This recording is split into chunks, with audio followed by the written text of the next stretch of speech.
बिस्मिल्लाहिर्रहमानिर्रहीम। Dear students, उम्मीद है कि आप खैरियत से होंगे और आप लोग अपनी स्टडीज़ पर जो है वो प्रॉपर ध्यान दे रहे होंगे। तो आपने बेटा हमने जो है टॉपिक हमने किया था पावर्स ऑफ प्रेसिडेंट, जिसमें हमने एग्जीक्यूटिव पावर्स या पावर्स ऑफ प्रेसिडेंट में हमने एग्जीक्यूटिव पावर्स ऑफ प्रेसिडेंट किया था। एग्जीक्यूटिव पावर्स में आपने ये देखा था कि execution of law, control over cabinet, appointment, control over foreign affairs और कंट्रोल ओवर डिफेंस, ये आपने किया था। अब हमने ये देखना है, हमारा जो इस वक्त है ये टॉपिक या उन्वान, अब हमारा एग्जीक्यूटिव पावर्स के बाद हमारा अगली है legislative powers of president. Legislative powers of president, इसका मतलब ये है कि सदर पाकिस्तान के जो कानून साजी से मुतल्लिक कौन से अख्तियारात हैं। और आपने ये भी देखा कि ये जो है हमारे ये according to the constitution of 1973 जो है हम इसको डिस्कस कर रहे हैं। अब उसके बाद आपने ये देखना है बेटा कि जो हमने लेजिस्लेटिव पावर्स के अंदर ये वाली पावर्स आती हैं, अप्रूवल ऑफ बिल्स यानी बिलों की मंजूरी, और उसके बाद आ गया कॉलिंग ऑफ सेशन यानी इजलास बुलाना, उसके बाद है डिसोल्यूशन ऑफ असेंबली यानी असेंबली जो है उसको बर्खास्त करना, और उसके बाद जो है आप देखिए जो है फिर आ जाता है नंबर 4 जो है ये आ गया इशुएंस ऑफ ऑर्डिनेंस, और नंबर 5 जो है ये है टू एड्रेस यानी खिताब करना, और नंबर 6 जो है ये है रेफरेंडम। तो बेटा ये 6 जो हैं ये है legislative powers of president. Again I repeat, you should listen it carefully, that we are discussing the legislative powers of president according to the constitution of 1973, and according to the constitution of 1973 the legislative powers are following: approval of bills, number 2 calling of session, number 3 dissolution of assembly, number 4 issuance of ordinance, number 5 to address, and number 6 is referendum. These are the legislative powers of president. अब बेटा हम ये देखते हैं कि approval of bills जब हम लेते हैं या बिलों की मंजूरी, तो आपको मालूम है कि पार्लियामेंट जो बिल मंजूर करती है वो अपनी हतमी या फाइनल जो मंजूरी है वो उसके लिए जाता है सदर पाकिस्तान के पास। पार्लियामेंट ने बिल अप्रूव कर दिया या पार्लियामेंट ने बिल जो है मंजूर कर दिया, उसके बाद वो फाइनल अप्रूवर या हतमी मंजूरी के लिए जो है वो जाता है सदर पाकिस्तान के पास। अब उसके बाद आप देखते हैं कि ये क्या होता है कि जो पार्लियामेंट के जो दोनों ऐवान हैं या 2 हाउसेस ऑफ पार्लियामेंट, आपने उसमें से देखा कि उसके अंदर सेनेट भी है, उसके अंदर जो है नेशनल असेंबली है। तो ये दोनों ऐवान जब बिल को मंजूर करते हैं तो उसके बाद वो हतमी मंजूरी के लिए जो है सदर पाकिस्तान के पास जाता है, और उसकी तस्दीक से, उसके दस्तखत से जो है वो कानून बन जाता है।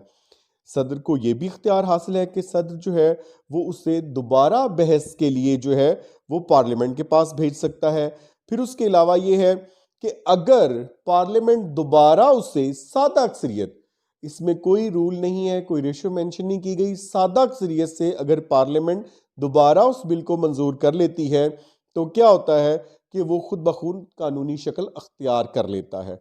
उसके अलावा यह है कि अगर सदर 30 दिन तक यानी 30 डेज या 30 दिन तक अगर सदर दस्तखत नहीं करता तो फिर भी वो बिल जो है अगर वो दोनों ऐवानों ने मंजूर कर लिया है तो फिर भी वो कानून जो है वो बन जाता है। उसके बाद है जी इजलास बुलाना या नंबर 2 जो है ये कॉलिंग ऑफ सेशन। अब इजलास बुलाना में क्या है कि सदर जो है वो पार्लियामेंट के किसी एक ऐवान या दोनों ऐवानों का मुश्तरका जो है वो इजलास बुला सकता है, और उसके अलावा क्या है कि सदर जो है वो इजलास में किसी ज़ेर बहस मसले के बारे में बात भी कर सकता है। उसके अलावा नंबर 3 आ गया, देखिए जी, डिसोल्यूशन ऑफ असेंबली या असेंबली की बरतरफी। तो सदर और गवर्नर दोनों को जो है वो नागुज़ीर हालात में असेंबलियाँ तोड़ने का अख्तियार उनके पास नहीं है। ये अख्तियार जो था उनका 18th अमेंडमेंट यानी 18वीं तरमीम में ये वापस ले लिया गया, और 18वीं तरमीम आपको मालूम है कि ये जो है कॉन्स्टिट्यूशन ऑफ 1973 जो है इसमें ये की गई 2010 में, 2010 में ये तरमीम की गई है। लिहाजा असेंबली की बरतरफी का अख्तियार अब गवर्नर या जो है सदर उसके पास ये इख्तियार हासिल नहीं है। उसके बाद नंबर 4 जो है ये आता है इशुएंस ऑफ ऑर्डिनेंस, या हम इसको बोलते हैं ऑर्डिनेंस का नफाज। तो ऑर्डिनेंस का इजरा जो है, अब सदर पाकिस्तान को क्या इख्तियार हासिल है कि बाज़ औक़ात कोई कानून साजी फ़ौरन करना होती है, और उस सूरत में क्या है कि पार्लियामेंट का इजलास बुलाने की सूरत में तवालत में मामला जाता है, वो इल्तवा का शिकार होता है। तो ऐसी सूरत हाल में क्या है कि सदर पाकिस्तान को ये इख्तियार हासिल है कि वो ऑर्डिनेंस जो है वो जारी कर सकता है, और ऑर्डिनेंस जब एक दफ़ा उसका इजरा हो जाता है तो वो 4 माह के लिए वो नाफिजुल अमल रहता है। इसके बाद अगर पार्लियामेंट उसको मंजूर कर ले तो वो कानून बन जाता है, अगर वो मंजूर नहीं करती तो 4 माह के बाद वो खुद ब खुद जो है वो ख़त्म हो जाता है या मनसूख हो जाता है। उसके बाद आ गया नंबर 5, ये है टू एड्रेस, यानी ख़ताब करना। अब ख़ताब करना में क्या है कि सदर जो है वो कौमी अहमियत के मामला के बारे में किसी एक ऐवान या दोनों ऐवानों से यकजा ख़ताब कर सकता है, और इस मकसद के लिए अरकान की हाज़िरी का भी हुक्म दे सकता है। यानी एड्रेस करने के लिए या ख़ताब करने के लिए अगर अराकीन मौजूद नहीं है तो वो उनकी हाज़िरी के लिए भी कह सकता है। और उसके बाद नंबर 5 जो है, नंबर 6 जो है ये आ गया रेफरेंडम। रेफरेंडम या जिसको हम इस्तिस्वाबे राय बोलते हैं। तो इसमें क्या होता है कि किसी मसले पर जब हाँ या ना की सूरत में राय शुमारी की जाती है तो उसको जो है हम इस्तिस्वाबे राय या रेफरेंडम बोलते हैं। तो इसमें क्या है कि सदर को जो है ये इख्तियार हासिल है कि वो किसी भी कौमी मसले पर इस्तिस्वाबे राय या रेफरेंडम मुनक्किद कर सकता है। वो कानून साजी में भी इस्तिस्वाबे राय जो है वो करवाने का अख्तियार रखता है, लेकिन 18वीं तरमीम के मुताबिक ऐसा करने के लिए यानी रेफरेंडम करने के लिए उसे वज़ीर आज़म के मशवरे का पाबंद किया गया है, यानी कि वो वज़ीर आज़म के मशवरे के बगैर यानी विदाउट द कंसल्टेशन और without the agreement of the prime minister he can do it. उसके बाद ये जी आपने देखा कि हमारी लेजिस्लेटिव पावर्स या जो वो वाली पावर जिनको हम बोलते हैं सदर के कानून साजी के इख्तियारात, ये मुकम्मल हुए। उसके बाद हम ये देखते हैं कि अब ये थी जी पहली जो पावर्स थी वो आपने देखी, पहली पावर्स थी एग्जीक्यूटिव पावर्स, दूसरी जो पावर्स हैं ये आ गई लेजिस्लेटिव पावर्स। अब नंबर 3 जो है ये आ गई जुडिशल पावर्स। अब जुडिशल पावर्स या अदालती इख्तियारात क्या हैं कि आपको पता है कि हमारे जब हम अदालती मामलात को डिस्कस करते हैं तो हमारी जो मरकज़ी अदालत है जो पूरे मुल्क में एक है वो है सुप्रीम कोर्ट ऑफ पाकिस्तान। उसके अलावा हमारे सूबों में जो सबसे बड़ी अदालत हर सूबे के अंदर वो हाई कोर्ट है, इसलिए हमारी हाई कोर्ट्स हैं वो।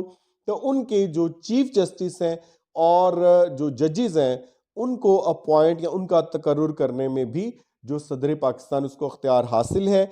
लेकिन ऐसा करने के लिए क्या है कि वो पाबंद है किसके मशवरे का, पार्लिमानी कमेटी का और जुडिशल कमेटी का। ऐसी सूरत हाल में वो पार्लिमानी कमेटी और जुडिशल कमेटी जो है उसके मशवरे का पाबंद है।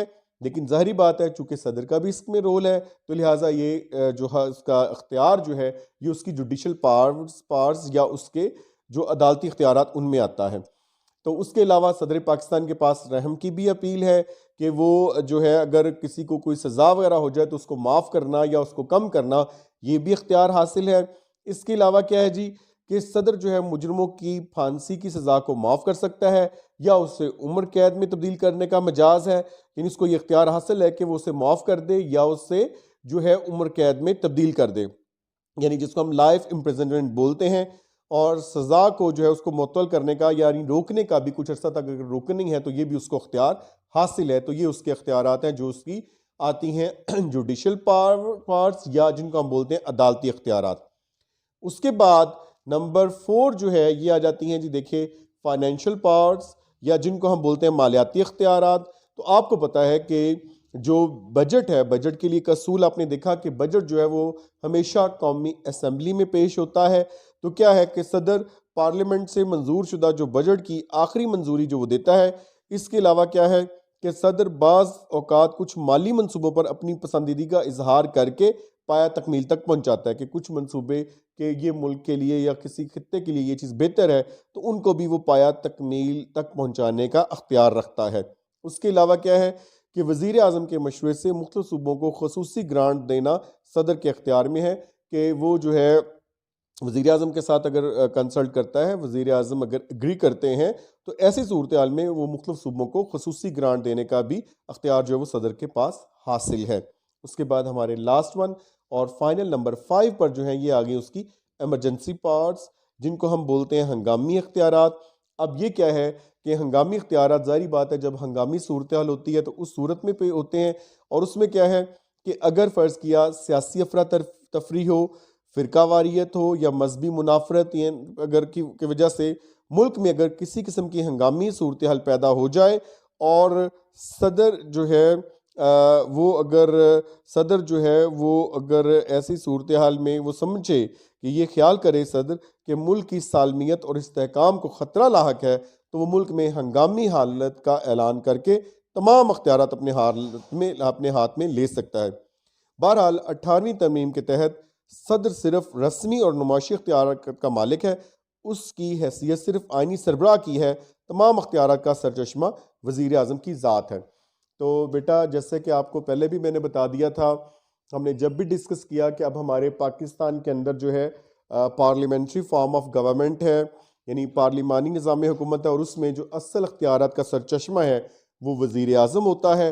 तो इसलिए आपने देख लिया है कि अब हमने सदर की जो है ये सारी पावर्स पढ़ी, लेकिन इसके अंदर जो मामलात हैं वो सारे आपने देख लिए कि वो उसमें हर चीज़ में तकरीबन उसे वज़ीर आज़म के मशवरे का पाबंद किया गया है। उम्मीद है आपको इसकी समझ आई होगी। बेटा, इसको तवज्जो से पढ़िए और मेहनत के साथ जो है वो काम करें, और उसके साथ साथ क्या है कि अपने आप को जो है पूरी तवज्जो जो है आप अपनी दीजिए, और अपने आप को अपनी स्टडीज़ पर लगाएं और बेहतर से बेहतर काम कीजिए। अल्लाह ताला आपका हामी और नासिर हो, हमेशा खुश रहें और कामयाब रहें। Thank you very much.